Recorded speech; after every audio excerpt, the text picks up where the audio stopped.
too.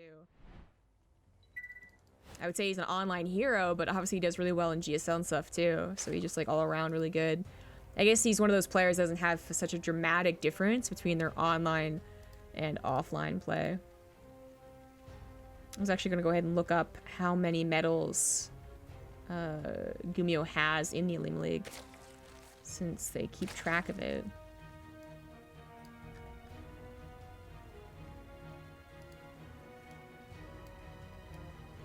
Hopefully no 2x on the way. No, good. Yeah, no. Yeah, GuMiHo actually has the most gold medals won for the Olimoleague.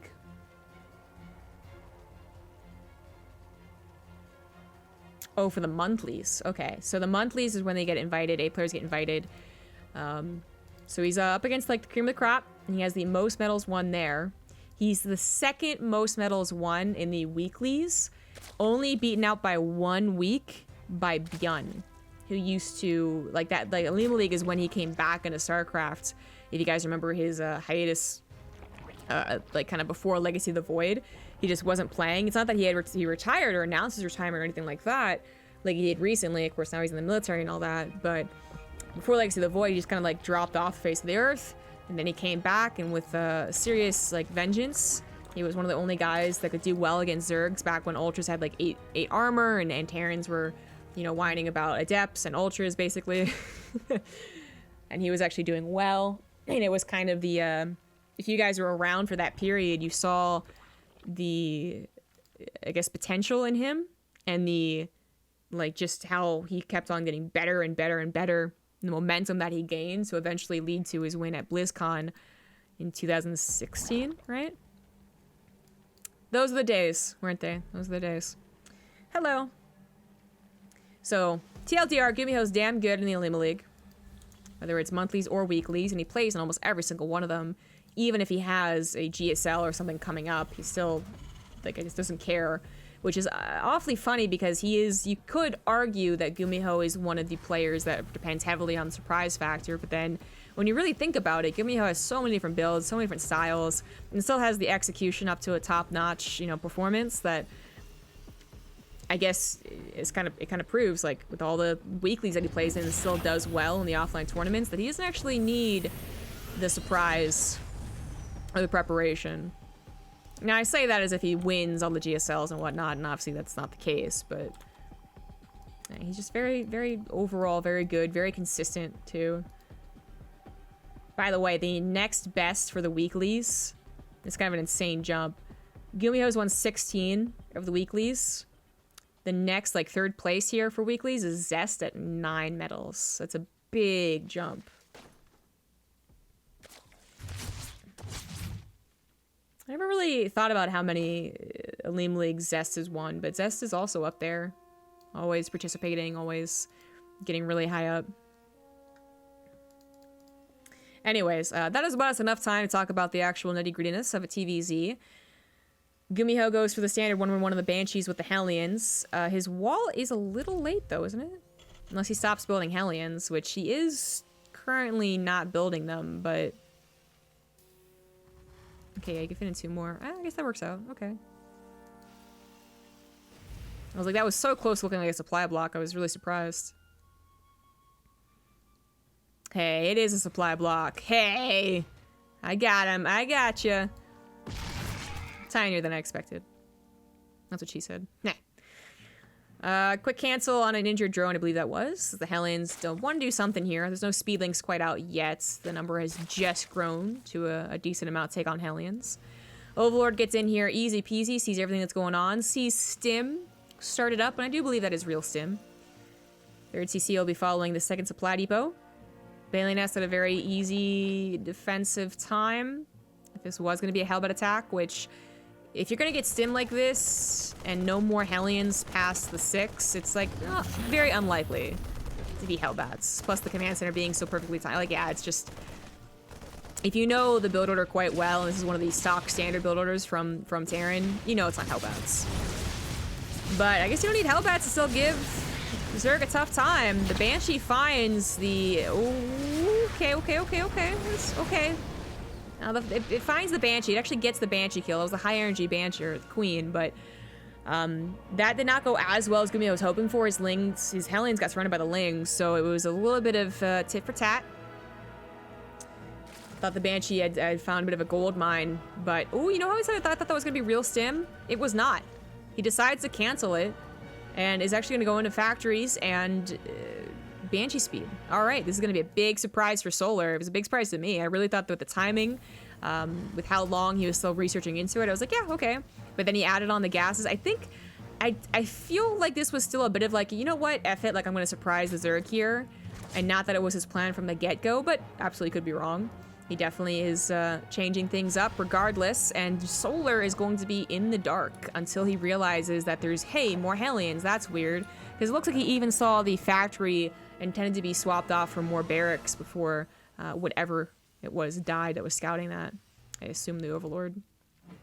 He's going to be Cyclone Mech, supported by a good number of Banshees, so 4 or 5 Banshees with speed. It has become very common in TVZ. It provides that harassment, it provides a bit of defense as well, because especially if they're going to go into a Roach defense, which we're not going to see here for Solar a lot because he is still being bamboozled. He's going to go into Ling Baneling Hydra, which can work against Hellion Cyclone. It just is going to be a different way of pacing in the matchup, right? Different way of trying to combat what you see. Now, these Lings, the Ling and the Overseer, did see a good number of Hellions, and that should be suspicious enough. You also see 3 Banshees instead of just the 2, and all of these things really start to show, hey, it could be mech. Now the Overseer gets in here and sees all the factories, and he absolutely knows, but you don't have to go over... Oh, Hellions actually finding the... Sorry, Lings. I keep calling them Hellions. The things that Hellions should kill actually find a couple SCVs there, very annoying. But yeah, you don't really want to, you don't have to transfer into Roaches, especially if you don't want to transfer into Roaches. It's not completely necessary, even if it is a little bit sturdier. In fact, Ling Baneling Hydra can work out quite well against Hellion Cyclone if you get a wraparound. It works out really well if you get a wraparound, but that's going to be the micro here. Solar wants to definitely get that creep spread up. The Banelings are still going to be at play here. You still want the typical hooks to be even speedier than it is, usually. But you just also want to know exactly where the Terran's attacking in from. This is a bit of a surprise. The Banelings were a little late to the party, but they did get some decent trades there. Are there any more reinforcements coming in? There we go. Hydras and Banelings come rolling in with a little bit of support from whatever Queens were left over. But speaking of Queens, speaking of anti-air, those Banshees going ham, killed 9 drones, get a lot of those Queens. Where is the Overseer? I guess the Overseers were used to scout and were killed by the Cyclone's lock-ons. So this was a fresh one. And that took a lot of time to make. The Banshee's going after the hatchery. Now 2 Cyclones going to run away from the attack. And he's going to get the hatchery at the loss of maybe 2 Banshees. Just the 1, actually. That was pretty nice, all things considered. Diving on a creep like that, Banelings actually rolling into him. That could have been much worse if the Banshees weren't there to help out. But he's got more army back at home. He's actually going into tanks right now to help defend in case he does overestimate his position. He's going to find Banelings morphing in. Solar actually trying to go for a counter. He wants to try to take advantage of what is a very low number of units, even though these units are very good when they have mobility on their side, when they have somewhere to defend and roll back into. But this actually isn't that much of a defensive stance. It's not a planetary. There's no tanks quite yet. They finally pop, and they will have to fully cower behind their natural wall. But as long as they can move, they can retreat. They're gonna get some freebie lock-ons, freebie kills on these Hydras. And it looks like GuMiHo is gonna be okay on the defense. It's a little bit of a scary time there. Would love to get this 1 Overseer. And he could maybe get it. Oh, like 1 Viking would get this. But that is a large denial of mining time there. 4th base not quite done. Is found out, but looks like it's gonna be able to finish with a lot of SCVs mining from it. We do have Solar now redirecting his focus to that 4th base, but 2 more tanks have popped out. A 2nd Overseer comes in here to make sure he doesn't get surprised by those cloaked Banshees. Hellions lose their lives. A lot of Hellions lose their lives. 3rd CC is trying to get back on location. That's very cheeky of GuMiHo. But as long as he has 1 base mining, he's going to be maybe okay here. Solar has gotten up to 4 bases again, literally just now. There was a definite committal to that attack, putting a lot of his gas and minerals into the actual attack instead of expanding and getting even more drones. And now we have a transfer over into swarm hosts. But it did deny a lot of mining from GuMiHo. Denied one base up until even further. This base still not able to safely land and mine. But Banshees, feeling that they can actually go across the map and do something here, are going to find the swarm host transition, as well as a couple of drones. One will lose their life. They see no fourth base here, but they also don't find the fourth base at the goal there. I think they'll just now recognize that it's over there. But a sport crawler is in position. Finally, GuMiHo can take back his fourth. And now he has a really good number of tanks, so he should be safe there. Solar has taken quite a long time when you consider what a lot of those like normal, no-rush 10-minute games look like between Terran and Zerg on this map, you know, Zerg versus Mech. Hives come out at like 9 minutes in those games, so this is like actually kind of late. So no Vipers to come in here and just immediately break the back of a tank line. Banshees can help against Swarm Host quite a bit. They do okay against the Locusts to help out, but obviously that's where the Blue Flame Hellions come in. It's more so that if the Swarm Hosts ever try and go out on their own, oh, good run by here, that's when suddenly the Banshees find them, and the Swarm Hosts literally can't do anything. If they're alone, they're dead. So Solar's got to be a little careful with that. I do believe Swarm Hosts for him right now are just kind of a you know, pit stop along the way, and if they die eventually, it's not such a big deal. Thank you, Snuck MTGO, for the 2-month resub. Much appreciated. He's gonna be out Blue Flame yet. He took a very long time to get the Blue Flame. He's finally almost done researching it, but that was one of the things he was missing for a while. I think it had a lot to do with this attack on the south side going the way that it did, and the emergency defense he had to make. He was too busy trying to up that tank count and even get more Banshees too. To go into Blue Flame. But Blue Flame is definitely a requirement as the game goes on. It's super helpful at any stage of the game, but it's a literal requirement against Swarm Hosts, against the Locusts, and especially against Broodlords if we ever get there, which, hey, Solar's already on his way. 4 Corruptors, adding on to what is already 3. Greater Spire, about 80% done. This is looking good for the tech side for Solar, but damn, we're up to 7 Banshees coming in now. Going straight for the Infestation Pit, which I don't think it's going to impact the game here, but as Thorns start to be added on, if they're added on, I should say. Oh, split! GuMiHo not paying attention. GuMiHo, so much damage. No! There he goes. If this was going to go into one of those old-fashioned, like, Thors against Broodlord situations, Infestors, no, Parasite can be very, very deadly to that composition. In fact, it is at some points the literal counter to a growing number of Thors. But I'm not sure we're going to have that type of game, so as I was saying, it might not matter. And on top of that, there was no attack incoming, so Solar certainly has a time to rebuild an Infestation Pit. If he desires, but I guess Infestor is the last thing on his mind. He does not care about the lost Infestation Pit. More harassment trying to come in here, but also trying to get a good glimpse of what the army looks like and where the army is. Seeing it already so forward, protecting this gold is a little scary. Creep spread's also really advanced in the middle of the map here, and GuMiHo, now trying to go to a 5th base, is only at a decent economy. They haven't had a scuffle in quite some time, so we are seeing banks start to form for both players. But GuMiHo not prepared to deal with the Broodlords yet. There's not that many of them, so he can hold on for a little while, but only just now making 5 Thors. Now 5 Thors, and they pop out, they are going to be very, very, very helpful, but that's the problem right now, is that they're not here quite yet.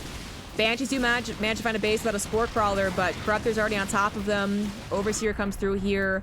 Looks like some Hellions or something along those lines. They're trying to find a 6th base, but didn't find any, and it's just about time buying. Doors are out, but they can't actually engage the Broodlords without the help of the Hellbats. They also are not transformed quite yet. Transformation Servos is prepared. These are transformed though, and they're going to jump right on top of it. Anti-Armor Missile also affecting every single unit here. Swarm Host trying their best to help out here. Lings going up against Blue Flame Hellions. You know how that looks, but oh my god, the Blinding Cloud on the Thors that were trapped in the tank circle was quite effective. But all said and done, there wasn't quite enough here to support those Broodlords. as Solar had sent a lot of his Hydra and Baneling army back home to defend against those harassments. So the harassment didn't do a lot of damage, but it did keep the ground army away from the main fight. If the Banelings had rolled in with the unsieged tanks, with the Hellbats all clumped up, those Hellbats are instantly gone, and we might have a continued attack. But as it was good enough for GuMiHo, who now has a more dependable composition. He's continuing to add on Thors. We get to see what Nate always talks about in Challenger whenever someone doesn't go Thors, whenever they just try and purely go for Vikings. He's always yelling at them to go for Thors. Thors are damn good. Now, sometimes compositions, you know, are better suited one way or the other, and sometimes situations are better suited for Vikings over Thors. But if you have the chance to get to a damn decent amount of Thors, they are beautiful against Broodlords.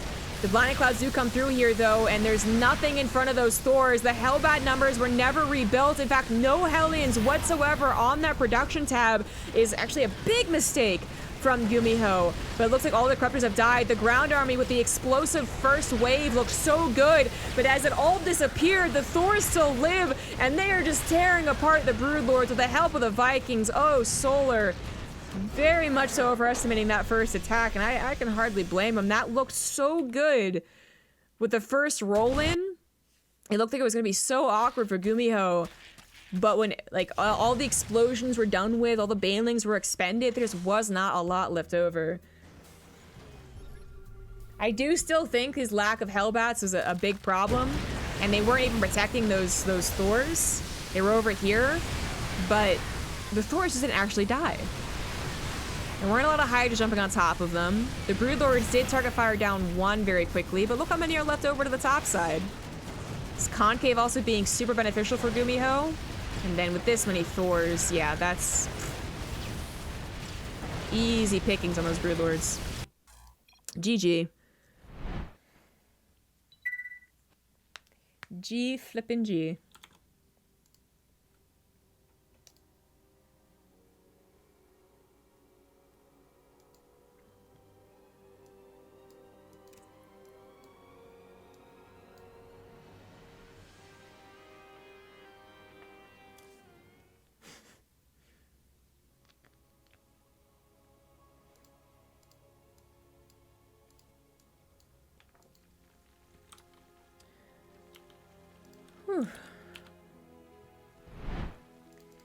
This is a best of 5, so a lot of games to go through. In the bottom right, as the blue Zerg, it is Solar. In the top left, as the red Terran, it is GuMiHo. Sorry, guys. I see a lot of people have joined in for the cast. Welcome, everyone. Thank you for stopping by. Hope you're enjoying the games. But you probably missed the announcement at the beginning of the stream where I said I was probably getting a little bit sick.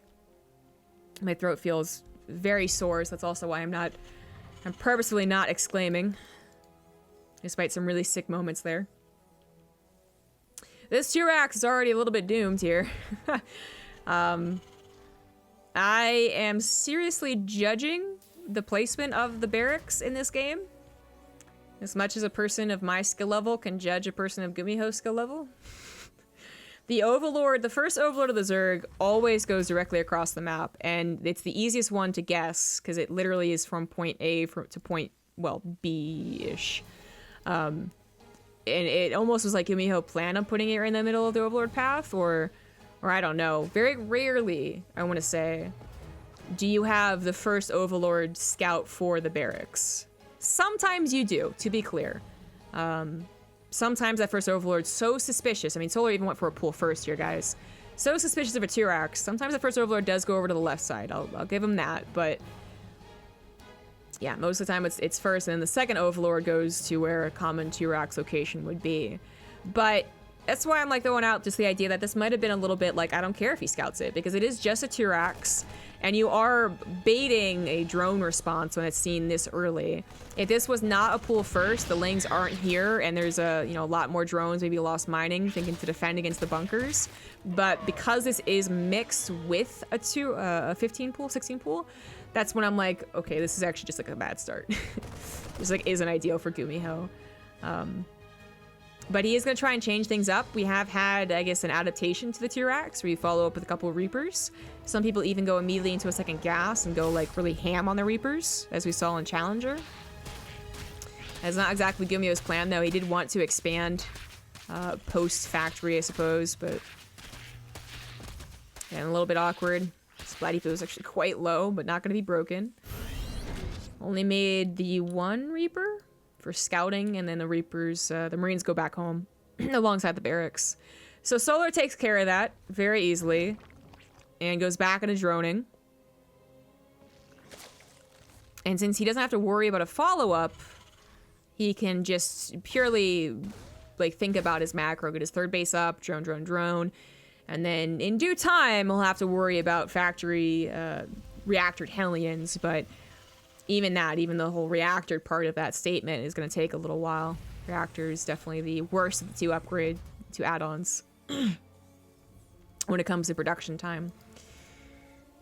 But the Reaper's going to try and keep tabs on that. So usually this, like, against the regular 2 racks, it's a freebie. It's like nothing will stop this. This Reaper's going to be just a little annoying for a little while longer. Solar, I don't think, was actually planning on taking that fast of a third hatchery anyways. He's been spending literally all of his money building drones, but is now wanting to do so as he gets saturated on the minerals for both bases. Reaper goes in the main base, makes sure nothing scarier is on the way, sees only one drone mining the gas, sees a good number of drones in the natural, and should not have to worry.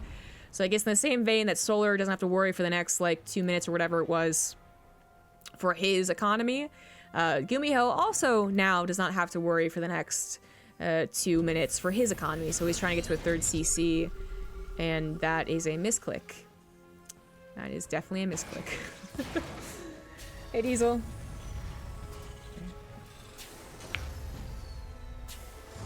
Oh, thank you, Pachella.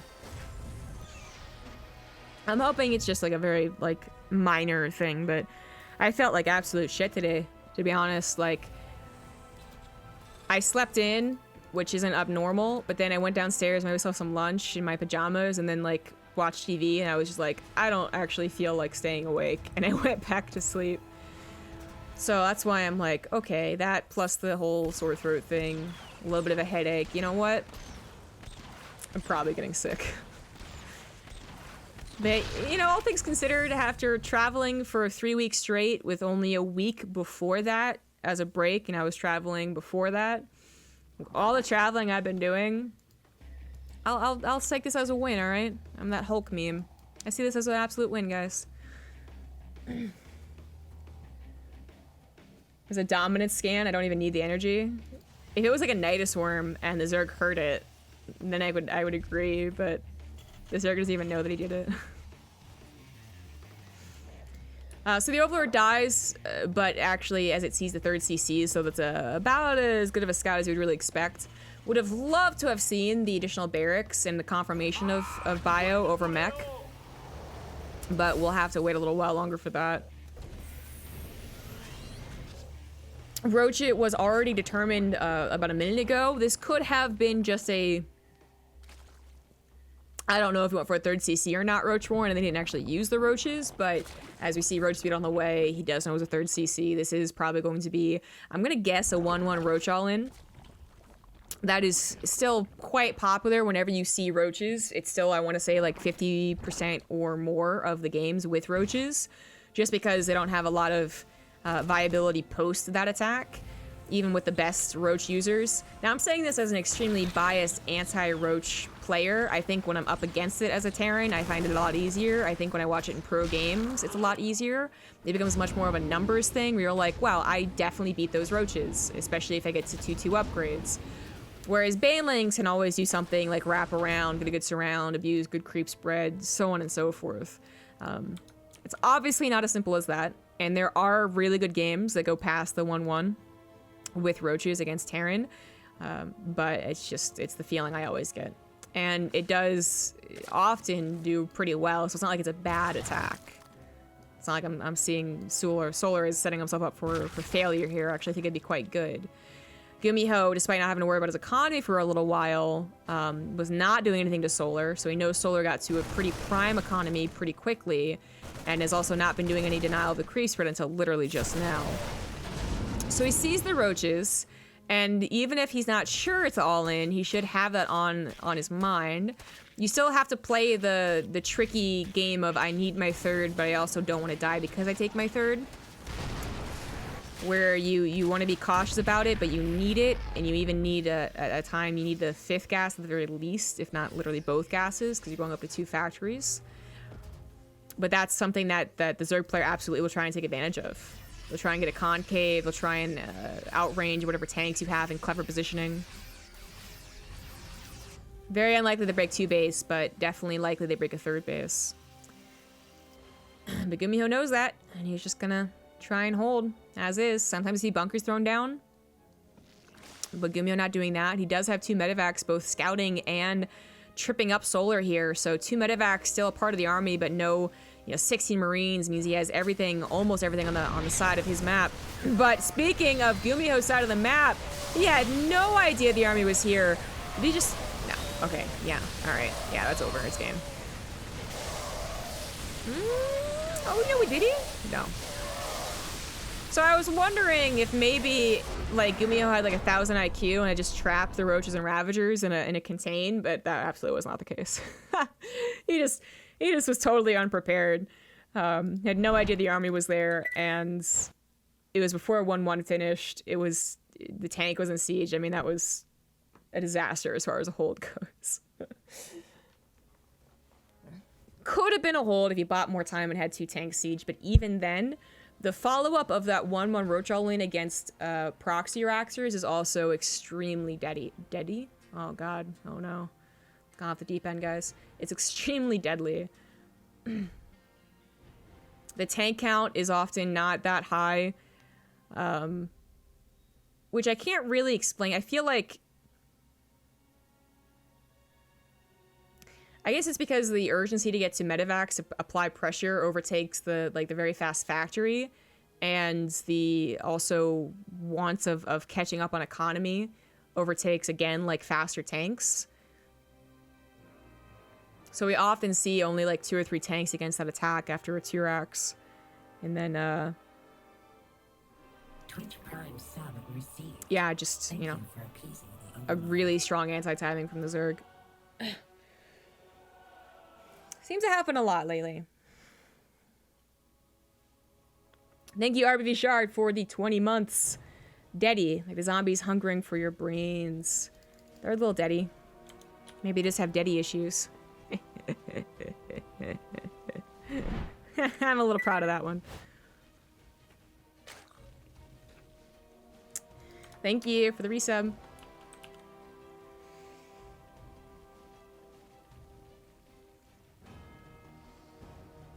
People should go to the Brood War strats of building 3 hatcheries in your natural and massing hydras. Oh no. Very different pacing of this game, and also very different hydras. Don't forget that hydras are stupid cheap, and also, wait, actually, I'm misremembering. Do hydras in Brood War have 1 upgrade or 2? No, they have 2 upgrades. Okay, but they are stupidly cheap in Brood War as opposed to StarCraft 2. Anyways, on the bottom right, as the blue Zerg, it is Solar. In the top left is the red Terran, it is GuMiHo. I played a guy who thought it was Brood War once. Just laying Hydra and macro hatcheries. Yeah, I played against a guy like that too, actually. I think I was Protoss, so I was more in the Diamond MMR. And I was like, this guy plays really weird. But I didn't really mind it because, Hydra Lurker against Protoss, like, it's not so different. But he didn't have any Banelings. And when I looked at his base, finally, he had, like, 3 macro hatcheries. And I was like, what? And he was just, like, literally playing it like Brood War. 2 upgrades, but 1 supply. Also, like, what, 75 minerals? Like, literally, like, Hydras were so different in Brood War. Think about what would happen if Roaches were 1 supply. Go back to Legacy or Wings of Liberty. The very beginning in the beta, and that's what you have. Oh. You know how, like, if you talk about how hungry you are, you get more hungry? Or how cold you are, you get more cold. Talking about how sick I am, I think it's making me more sick. Cool. So normal stuff here. We do have... Alright, no, that's actually normal time gas. And so it's going to be a starport as well. This is very specific gas. Huh. I wonder if this means that you don't... This must mean you don't get cloaked banshees, right? Terrans are pretty rarely, I want to say, very specific about our gases. That's like a Protoss thing. Zergs are specific with the whole like drone pull out after 100 gas, but even them, they're not like rattling drone eggs into their gases after that. The amount of gases is always important, but the race that actually pays attention to whether they rally in workers or start with one worker or start with two workers, like, that's Protoss. That's Protoss's thing. But no, I was wrong. You're still able to afford Cloaked Banshee.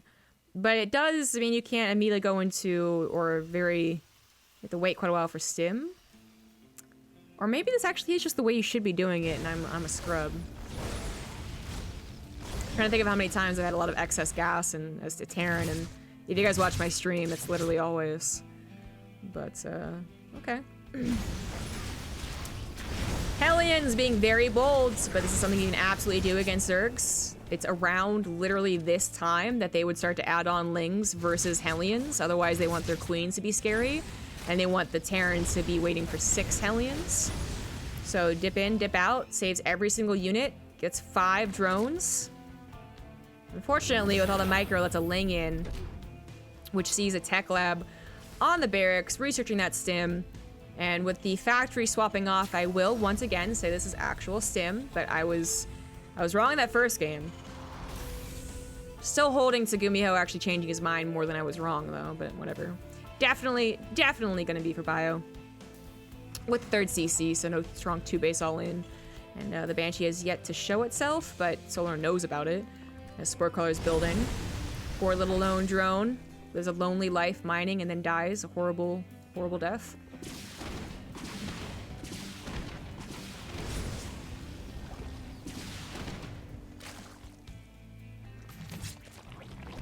Protoss seems to need a lot of gas. No, I'm not arguing that, but like when you watch the openers of Protoss, especially like in PvP, they are so specific. Like, you know, those build orders that I make on my YouTube, Protoss are always the most annoying ones because one, I have to be very specific about when you put your probes in gas and how many. So I usually it's like 1 and then rally in the next 2. And the other one's like all 3 or something like that, depending on the build. And 2, I have to pay attention to when you all chrono boost. Whereas Terrans, I'm just like, just mule when you have a mule.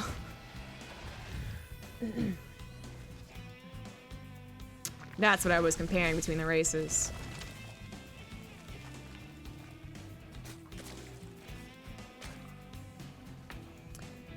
I got quicker upgrades for Terran, but that's actually not abnormal. 2 Banshees still alive, and that's gonna be it. Adding on all the barracks now. Is he gonna swap that off? Eh, he'll have enough Marines if he starts spanking the medevacs now, so...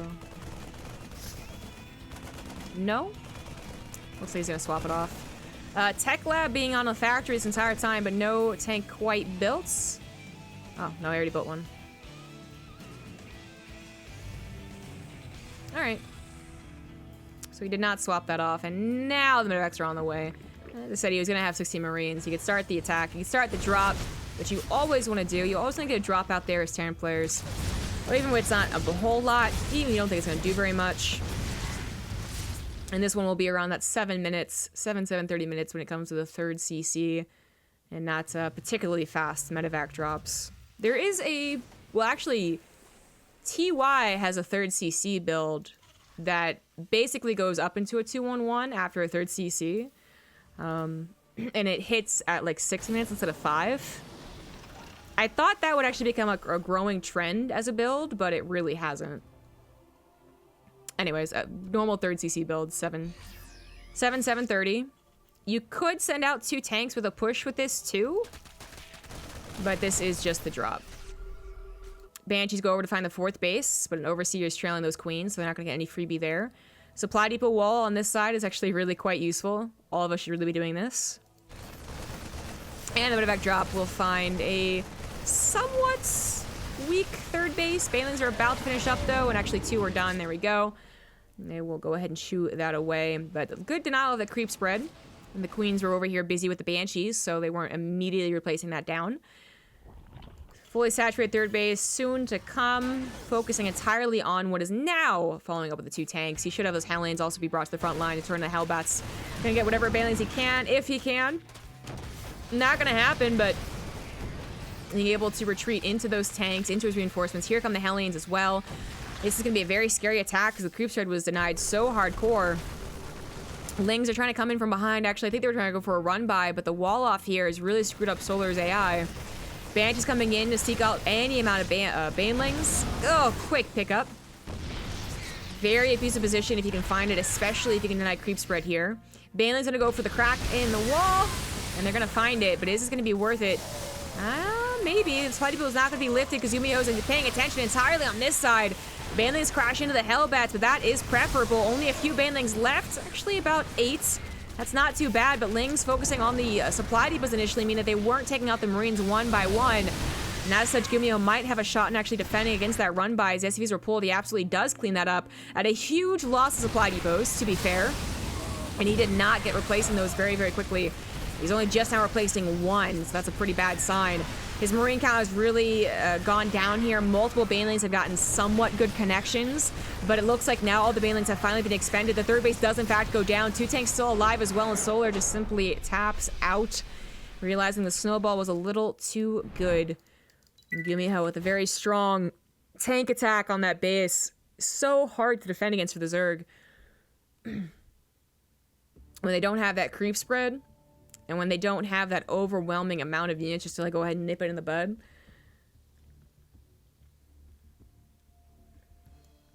Sucks for Zerg.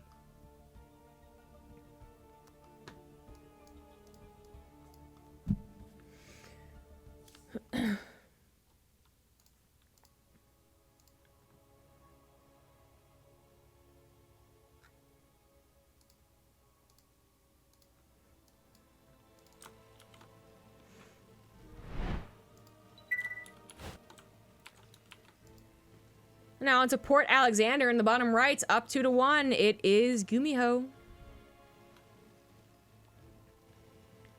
And in the top left, as the blue Zerg, it is Solar. Going for the extractor trick.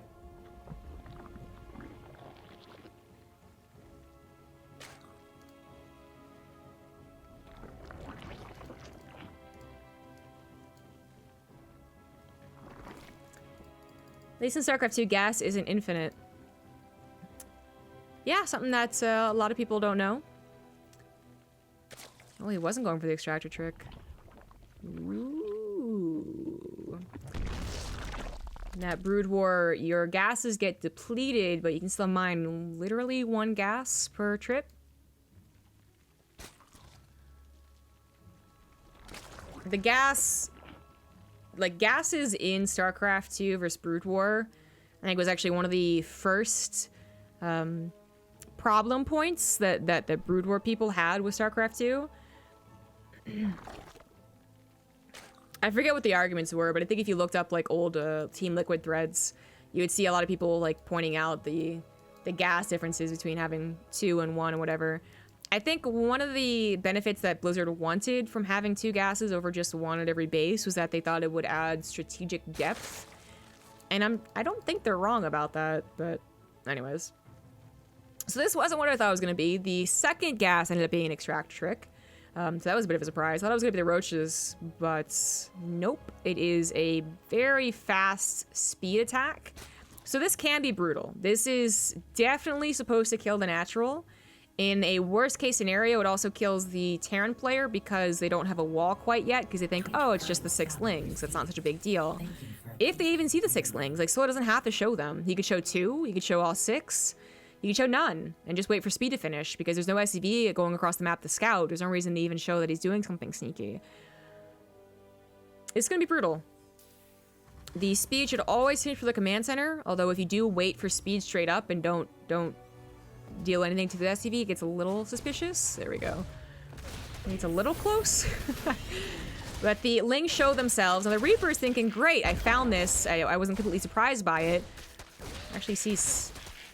Oh, 2 more there. There we go. And now, seeing 2 more Lings, he should already be suspicious that it's going to be a lot more. And of course, he saw speed finish too. And he knows he's got to cancel it, so he just does go ahead and cancel the command center. And that's about as late of a cancel as you can get. It was like 80% done. And that is harsh. That's harsh for the Terran. Remember, if you ever have your early game interrupted, always build a supply depot. Thank you, Atris159 for the Twitch Prime sub. That lady has seen all those sweet StarCraft vids on YouTube. I guess so. I don't know exactly which ones you're talking about, but sure. Marine's gonna stop this overload from doing too much scouting, and actually might just be able to kill it. I don't know why Solar went south when he could have gone west. Huh. Okay, it's gonna die eventually to the Viking, but okay. Big disruption in GuMiHo's plans here. The command center being late does force you to build 2 supply depots to make up for what is supposed to be the command center finishing. But it also just starts to really mess up the flow of your build as you start to oversaturate your main. You have to transfer down. Solar's obviously was also interrupted. He went for a much later hatchery than he usually would. And there is that balance that has to be, you know, seriously evaluated, like who actually came out ahead on that. But for what Solar got, he didn't lose many Lings. He got the cancel at about the latest time as possible. What could have gone better for him would have been, actually, I think perhaps the best case scenario for the Zerg player who does this is they think they can pull SCVs to save the command center if the Reaper's out in the middle of the map. And then they get like 6 SCVs plus the canceled command center. That, I think, is the best case scenario. Again, excluding any silly not raising your supply depots that build can get. But as is, cancel on a very almost finished command center is pretty good. It's what you wanted. And you do have Lings that didn't die, so you don't have to remake them. They can hold against the Hellions. And the only thing I could think of that would have gone a little bit better is if he had been able to kill the Reaper as well to deny any further scouting from GuMiHo. Not that it really scouted a whole lot, but even the confirmation of the 3rd hatcheries on the way is quite nice. Liberator's gonna go ahead and harass that said 3rd base. By doing this, he doesn't get into the natural and see the Roach Warren, which would tell him a few different things to be worried about. Could be defensive, could not even use it again, but if you see a Roach Warren, you gotta think maybe. You're gonna be a little worried about a Nidus Worm, especially if there's a couple of extra queens you didn't want to see. And then, of course, you gotta be thinking about the far future, which is, hey, is he gonna do the 1/1 Roach attack again? But no scout on that yet, just saves Liberator for another time. Sieges it, I guess, so the queens don't surprise him as he pays attention to other things. He's got a very quick drop set up here as GuMiHo is going into a 2-base attack. 3rd CC might come down on location like beyond this, but the attack is coming. And on Port Alexander, you can try and abuse this ledge against the 3rd hatchery, which all Zergs take. And I believe that's exactly what GuMiHo is planning on doing. Now this Ling will see 2 medevacs very early on. There we go. And it also just scouted the 3 racks at that time with no command center on the front line. So alarm bells are going off. But do you absolutely know that it's not 16 Marines? That it is actually a tank? Well, now you know. Either way, Solar's gonna have to make a lot of units to defend against this. It looks like GuMiHo is not planning on abusing this position anymore. I'd be thinking that the surprise factor is no longer there. He knows he was scouted by that Ling, I believe. Sees a Ling run by, attempted, and it's gonna just go ahead and lift the depot. No problem whatsoever. If GuMiHo were to commit to this attack, Liberator would have been a little tricky, but since Solar does have roaches and thus the ability to make Ravagers, it's not as abusive against a Ling-only player who has yet to get a Baneling nest because they think they can skip it, who's trying to run in through a funnel, right? It's one of the better situations. +1 in combat is about to finish, and I believe GuMiHo is going to go for the actual, just direct to the face attack, and there is the SCV planning on building a command center on location, as I was talking about. Very rarely do you pull SCVs, but okay, that's exactly what he's doing. I was like, rarely do you pull out SCVs, but If you're going to pull the SCVs against a Zerg player, you are definitely looking a lot more logical when you do it against a Roach Ravager player. So we're talking about that sustained damage versus the explosive damage, the burst damage of the Banelings. Banelings crash through your SCVs plus Marines as well because they have literal splash damage. Doesn't look too pretty. SCVs soaking up literal shots from these Roaches, very, very good for the Terran player. But does Solar have enough to actually defend against this? Corrosive Vials come down, hit a medevac, but not much else. Roach is awfully clumped up here as the SCVs have corralled him into a corner, so tanks are getting amazing shots off on them.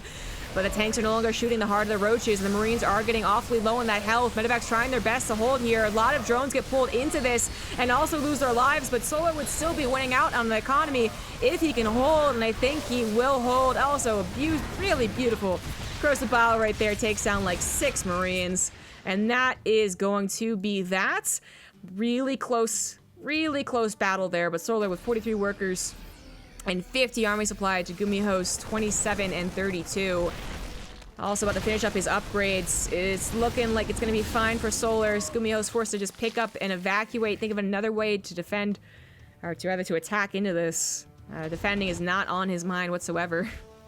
He does start a +1 armor, I guess in the off chance the game goes on for that long. He did reduce Solar's Roach count and Ravager count to like single digits for a while there, but it's already back up to double. It's 16 Roaches and 4 Ravagers. Back up to 50 drones as well. Thank you, Fear Dragon, for that raid. We are finishing up watching this best of 5 from the Olimoleague finals. And I am dying. Whew.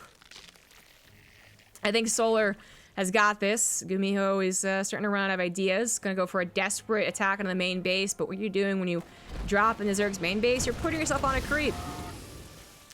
Which isn't as helpful as it is for Banelings is for Roaches, but still. And that's not gonna work out.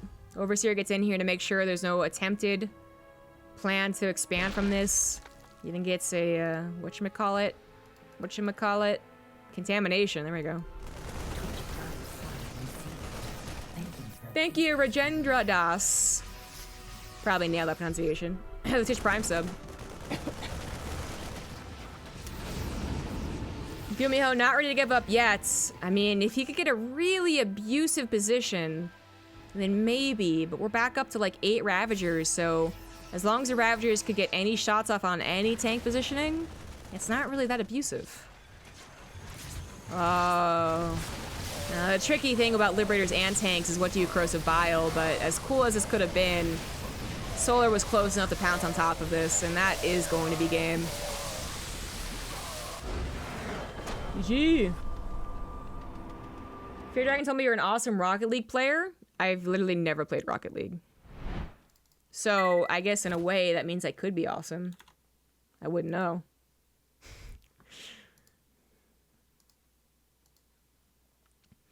So that ties up the series. And now we're going to be going into New Repugnancy. New subscription received. Illegal Function with that tier 1 sub. Thank you very much. Give him some hearts if you have it. Rocket League is a pretty awesome game. I'm sure it is. I'm not saying it's not. I just, it's always tough to play any other games, like, at all. When the expectation and the, your little job is to play StarCraft. In the bottom left, there's the red Zerg. It is Solar. In the top right, as the blue Terran, it is GuMiHo. I want to thank each and every one of you for stopping by, sticking around, enjoying these games, and hopefully the casting alongside it.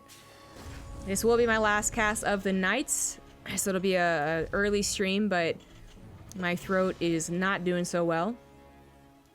And I am getting progressively more sick. So that sucks. But earlier on in the day, we got the sub replay casting in. If you are a sub or you just became a sub, then you can go ahead and join the Discord and drop any replay you want into that sub replay folder. And I will cast it every Thursday, unless I am traveling.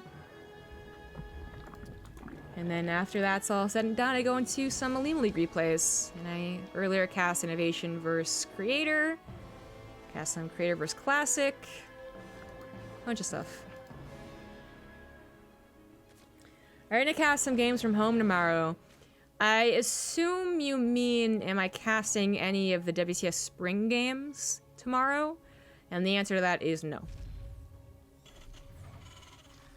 Also, in general, I do not plan on casting tomorrow. But just the way you said it, I kind of figured you meant to do with WCS.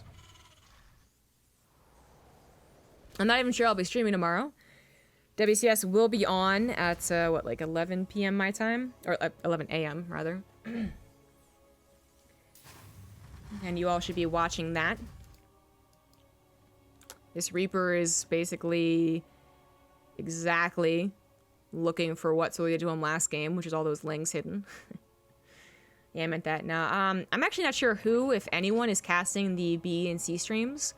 There are foreign language casters, so you'll be able to, like, watch the games of the group stage. But the viewer guide didn't mention any of us casting, like Base Rate TV or Wardy or anyone.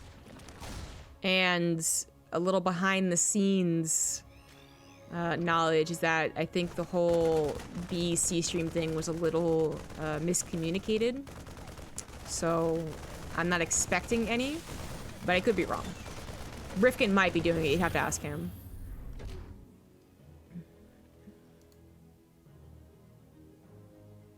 Sick like I'm not feeling well or I'm good and I will destroy you.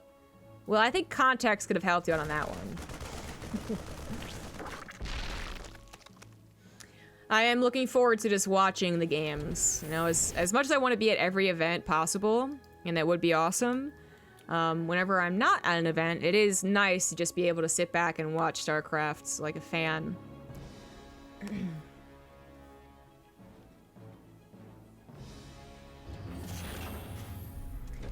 Not too many interesting things happening. A little bit of a sacrifice in the Hellion production to get that Overlord kill, but it was so close that it was certainly worth it. Swapping over to a tech lab. Speedling gonna try and get a good scout in. Gonna be met by some Hellions though. Womp womp. So Solar has no way of knowing exactly what GuMiHo's doing, so I expect at least one or two just cautionary spore crawlers on the off chance it is a Banshee. And if it isn't, it'll help you against the Liberator anyways, so it's almost always a good investment. But because Solar, like many Zerbs nowadays, only send that one Overlord across the map, if that dies, they're kind of out of luck. And despite that brief stint of the fast battlecruisers being popular in pro games, Zerg players are not very likely to get fast Overlord speed.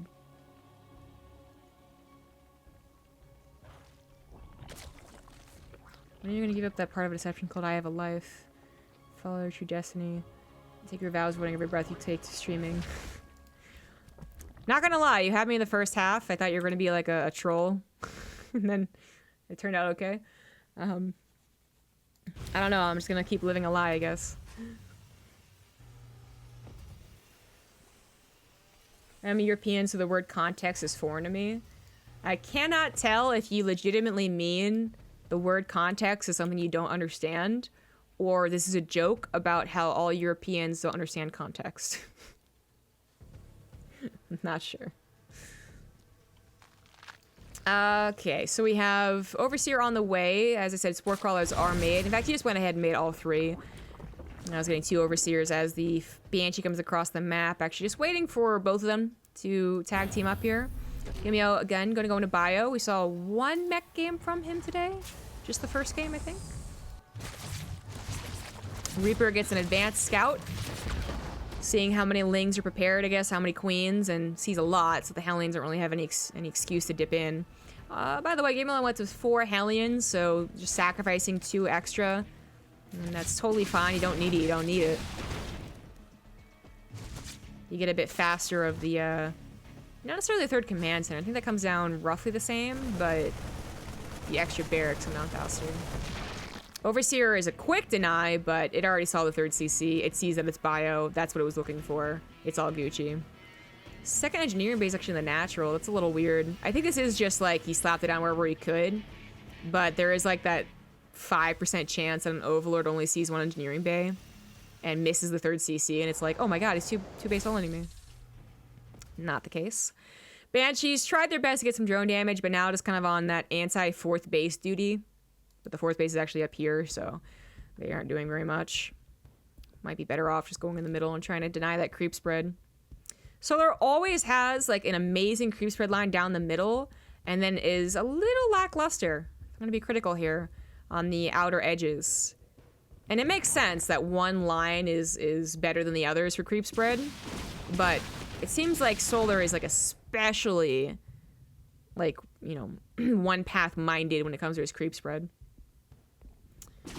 But I'm comparing, I guess, him to some of the best creep spreaders in the world, so. Which Solar is like overall like generally a really good Zerg player. I'd say his creep spread is just like, it's very good.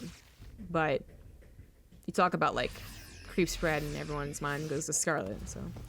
Anyways. The only issue for that one line, right, that makes the most sense is where you get your creep spread started. It's not an issue per se, but it's that the more important creep spread is always around your third and your fourth. And if that gets denied, or if that's a little slow, then that's what starts to really kill you when it gets to the higher and higher leagues. But with this much creep spread, Solar's actually working with quite a bit. Would have wanted like another line that would have been really nice, but GuMiHo would have been quick to clean that up.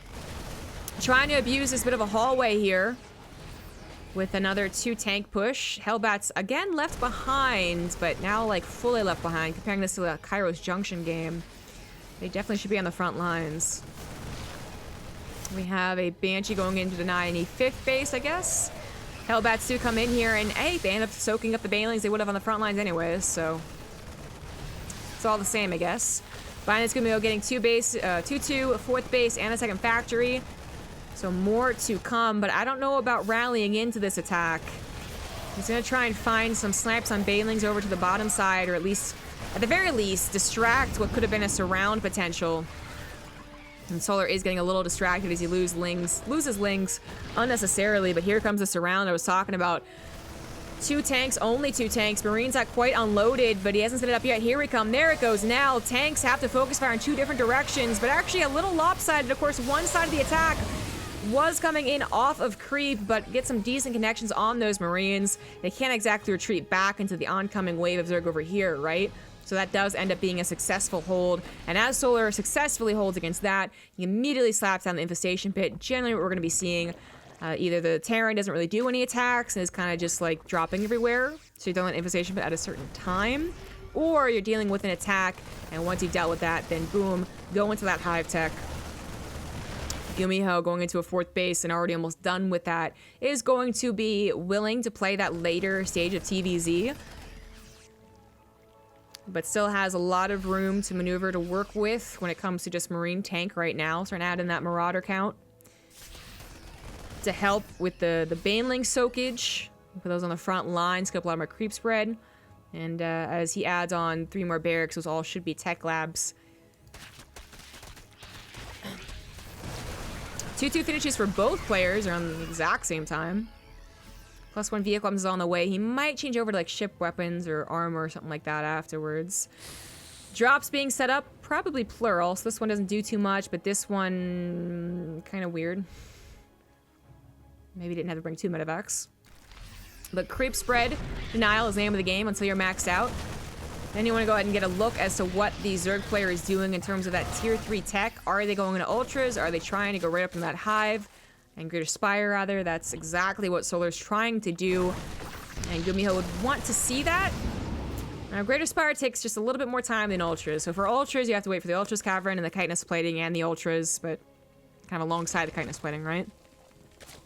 Greater Spire, it's Hive, and the Spire should finish around the exact same time as Hive if you're good about it. Then it's Greater Spire, then it's Corruptors, then it's the Broodlords themselves, right? So it is a bit of the riskier play, because a lot of Terrans are still going to be trying to hit that kind of like, not exactly pre-Hive timing, but, you know, pre-Chitinous Plating timing or something along those lines.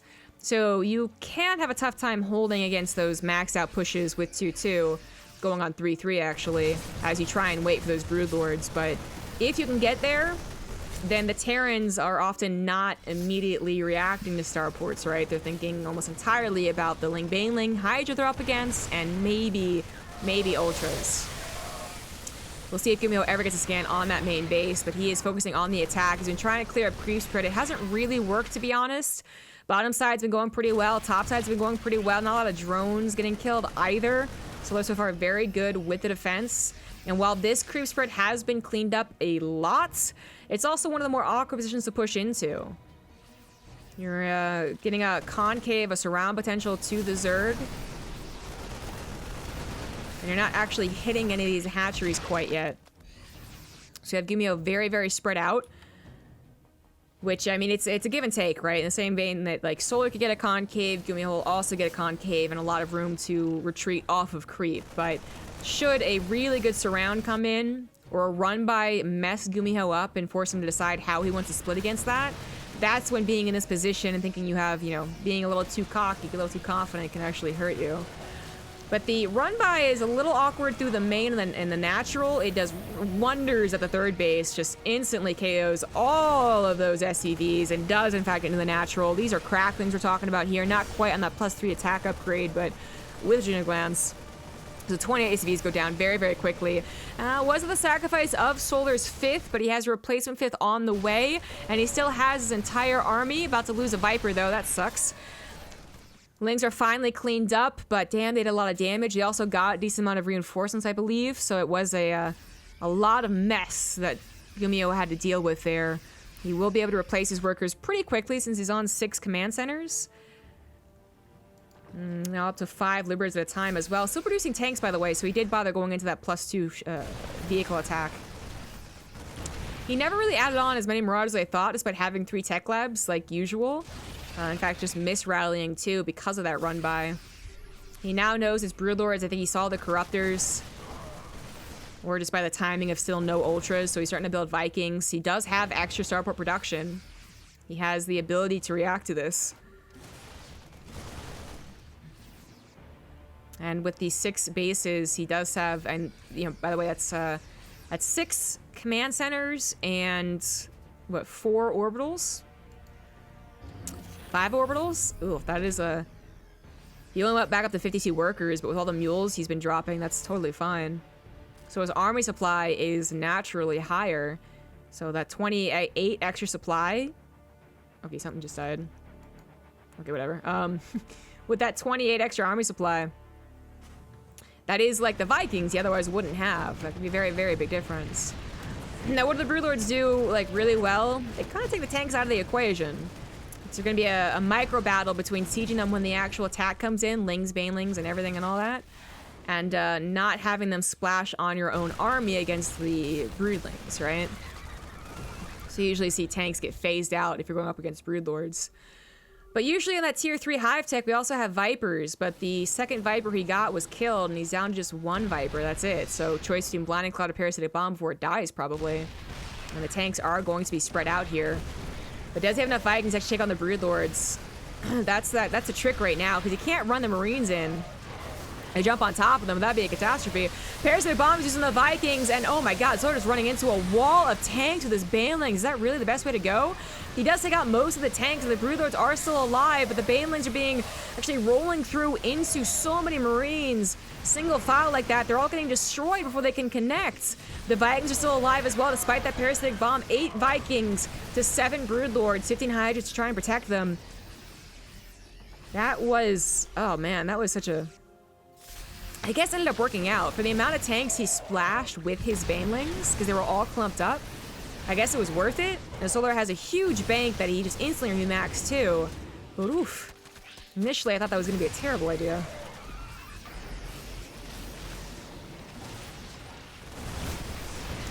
Now off of creep, though. Vikings not focused fire on top of the Broodlords. Banelings still not really getting those connections, but the Broodlings are doing so much work here, and the tanks having to be continuously focus fired. You can't just focus fire them once and be like, I'm done here. But to be constantly focus fired on top of those Hydras means that the Marines are actually taking so much tank damage that that's what probably killed them more than anything else. And I think GuMiHo is not going to be able to survive here. He's down to 112 supply. His economy never really got to what it wanted to be either, despite getting those extra bases up early. And he was not able to remax as fast as Solar with as good of an army. GG. Solar takes the final game there. And was the Olimoleague 1